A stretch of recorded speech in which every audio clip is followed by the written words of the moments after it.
Buenos días, presidente. Buenos días, secretarios. Empezaría preguntándole, aprovechando que está el canciller Marcelo Ebrard. Hace algunas semanas entrevistamos a un coronel retirado en Estados Unidos sobre el tema de esta demanda que interpuso México por el asunto de las armas. Mencionaban que es un asunto que no tuvo eco en Estados Unidos y que no va a pasar absolutamente nada. Entonces, preguntarle qué es lo que ha pasado. De hecho, la semana pasada se habló de una actualización sobre esta demanda y pues en qué situación está actualmente.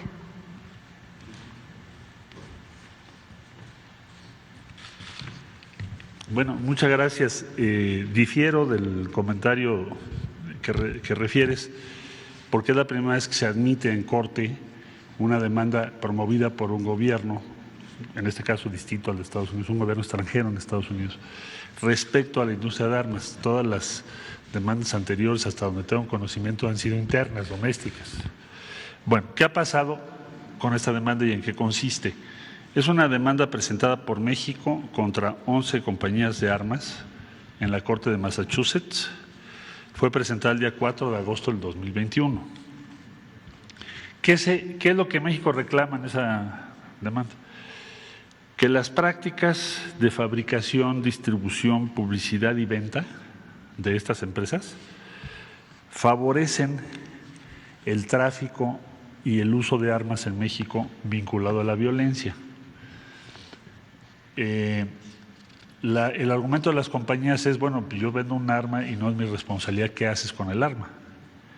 Lo que no dicen, y sí lo decimos nosotros en nuestra demanda, es que están generando armas incluso que saben que están destinadas al mercado vinculado al narcotráfico y a la violencia en México, por el tipo de arma. Bueno, imitan hasta color marfil o características similares a las armas detenidas cuando se actúan contra esos grupos delincuenciales. Es decir, ellos saben que va dirigido a ese grupo. También están financiando videojuegos, para fomentar la expansión del consumo de armas con los jóvenes, para quitarle la dimensión humana, lo que significa agreder a otra persona con un arma y convertirlo en una especie de competencia, con armas especialmente diseñadas para ello. Bueno, entonces, las empresas las estamos responsabilizando por negligencia, es el concepto que se usa en la ley norteamericana y ya fue admitido por la Corte. ¿En qué vamos? El día 31 de enero es la fecha que nos dio la Corte para responder a estos argumentos que brevemente he descrito de la industria, porque la industria se reunieron todos entre sí, en vez de tener 11 respuestas vamos a tener una sola. ¿Qué se dice en esa? Lo que acabo de señalar, que pues es México el responsable, ellos no tienen ninguna responsabilidad. Bueno, el 31 de enero les vamos a contestar y luego ellos tienen hasta el 28 de febrero para respondernos de nueva cuenta y entonces ya la Corte puede tomar una determinación y en caso de que sea positiva para nosotros, pues puede eso significar que nos vayamos a una apelación. Ahora, ¿a qué queremos llegar con todo esto?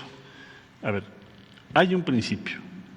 La disponibilidad de armas en México, enorme, tiene como origen primordial las prácticas negligentes y el tráfico ilícito de armas proveniente de los Estados Unidos en 70%.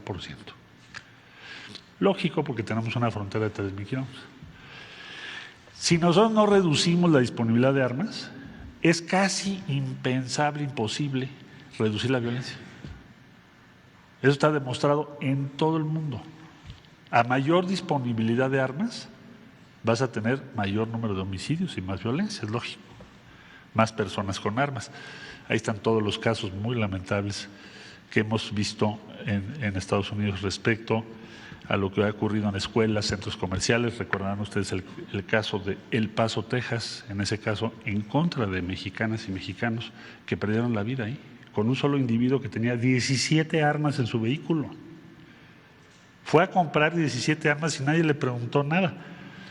Se dirá, bueno, es que esa es la ley en Estados Unidos. Bueno, de acuerdo, pero esa facilidad de acceso a las armas, esa negligencia de la industria que promueve armas que son claramente destinadas a actividades ilícitas o criminales, eso nos está afectando y por eso la demanda se instauró en los Estados Unidos. ¿A qué queremos llegar?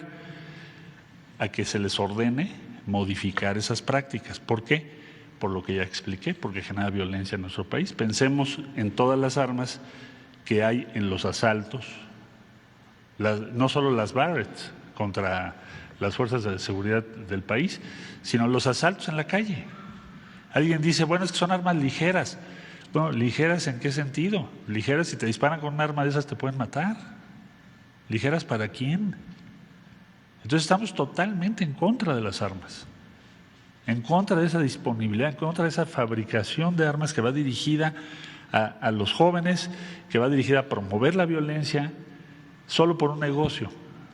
Y esta demanda la vamos a ganar. Es más, el supuesto de la industria era que no le iba a admitir la Corte, y la Corte la admitió. Claro, siempre tienes un riesgo jurídico en cualquier caso, en cualquier juicio, pero los argumentos que México está presentando son argumentos que yo creo que tienen sin lugar a dudas la simpatía de la mayoría de la población por lo que estamos viviendo en términos de violencia. Me refiero a México, pero también a Estados Unidos. Por último, también se presentó esto en el Consejo de Seguridad de las Naciones Unidas por indicaciones del presidente, y varios países ya nos han hecho saber su simpatía y que van a respaldar la posición de México respecto a el tráfico ilícito de armas denominadas ligeras, que en realidad son las responsables del mayor número de homicidios en el mundo, y que por decirles ligeras tienen una especie de carta de naturalidad para que no sea un tema. Entonces no son ligeras, son armas que quitan la vida, y por esa razón debe impedirse ese tráfico ilícito. Entonces esa es la situación en la que estamos. Muchas gracias.